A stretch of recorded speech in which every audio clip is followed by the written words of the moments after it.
Hello and welcome to this video. Today we're going to be covering AND gates and NAND gates and the truth tables behind them also. So here's the whole premise of today's video. So first thing to understand is just the symbolic representation. So first we're going to do AND gates. So on a logic diagram of a circuit, you're going to see an AND gate represented as however many inputs. Each one of these lines represents an input, and then kind of like a U-shape hyperbola thing with an output. NAND is going to look almost identical. It's going to have the inputs with a little dot at the end, and then it's going to go out to wherever it goes. So that's basically the only difference between the two in terms of representation. So these inputs can either be high or low. Doesn't matter, or this one could be high, this one could be low. But the general premise is there's usually a voltage cutoff. In most cases, 5 volts on most IC units is going to be considered high, or the 1 value, and anywhere from less than 3 volts is going to be a low value. You can also represent this in the terms of like a logical version of it. So you could say 1 is synonymous to a true value and 0 is synonymous to a false value. They're all the same in terms of how it works. So basically the logic behind an AND gate, logic of the AND gate, is that for it to be true, all the values going into it must be true. If any of these values are false, so say this is going to be, the output's false, this could be true, true, true, false. And just because this false is in the mix of inputs, it terminates it, so it's not going to be true anymore. So now that you understand that, hopefully, we're going to do a truth table. Oh, why is my pen being dumb here? Hold on.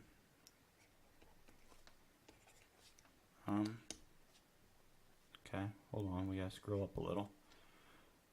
Truth table of AND. So we're going to go through the binary representation of a 2-input AND gate logically. So we can have a 0, 1, 0, 1, 0, 0, 1, 1.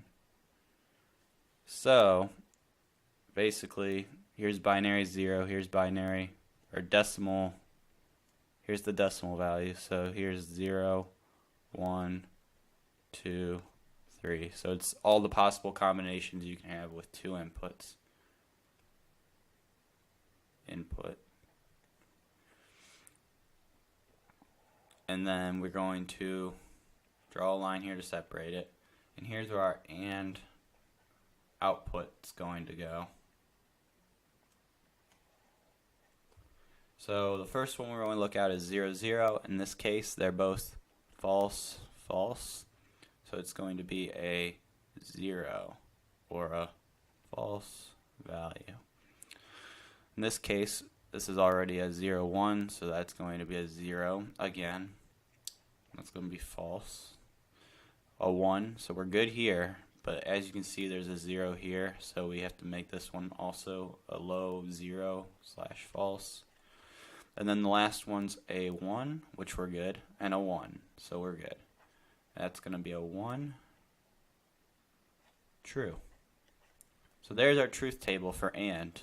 So the only time that a AND output's going to be true or a 1 is when both the values are true, or all the values are true coming into the, because you can have, let's say you can have a 2 input AND gate, you can have a 3 input AND gate, you can have a 4 input AND gate. Doesn't really matter, but all you do is extend this graph out more, this chart, and the same rules apply. It's only going to be true when all the values are true. So it's always going to be the very bottom value of the chart in this case. And then now we're going to talk about, we're going to go over here. We're going to talk about NAND. So basically the premise behind a NAND gate is that it is a knotted AND gate. So the output of an NAND gate is going to be the reverse of the AND gate. So say we had this truth table over here. We're going to carry the AND outputs over here. So it's going to be 0, 0, 0, 1. So when you convert this over to NAND, all you're doing is taking the NOT, which is the inverse of the value, because remember this is binary, so the only value you can have is a 1 or a 0. So all you do is flip these. It's like flipping a switch. So this, right now the lights are off, so we're going to turn the lights on. Lights are off, we're turning the lights on. Lights are off, we're turning them on. Lights are on, we don't want to waste electric, so we're shutting it off. So that's your NAND output. And then we can carry that over to the same spots on this graph. So it'd be 0, 0, 0, 1, 1, 0, 1, 1. And your output column is going to be 1, 1, 1, 0. So here's your out NAND. So just like that, you have the output of your NAND.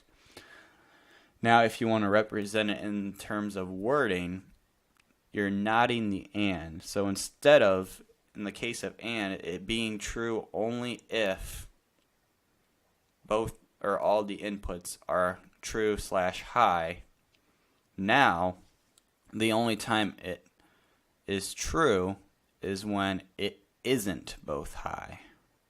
So in this case, these are both high and your value is false. All these are not both high. They're either off, off, off, on off. So these are all going to be true. So that's basically all there is to NAND, is it's the reverse. Now, I'm not going to get too deep into it, but in the most cases, we want to actually try to use NAND. It's more of a factory industry standard because they're easier to manufacture. And they're also a lot cheaper to manufacture. So that is why NAND is the golden, pretty much, gate. We want NAND gates. They're great. They're a little bit more complicated in terms of making a circuit because you have to factor in that it's a NAND gate, but in many cases it can be actually very good. And as you can see in these graphs, this is pretty much how everything works on NAND gates and AND gates. Thanks for watching. Thanks for watching.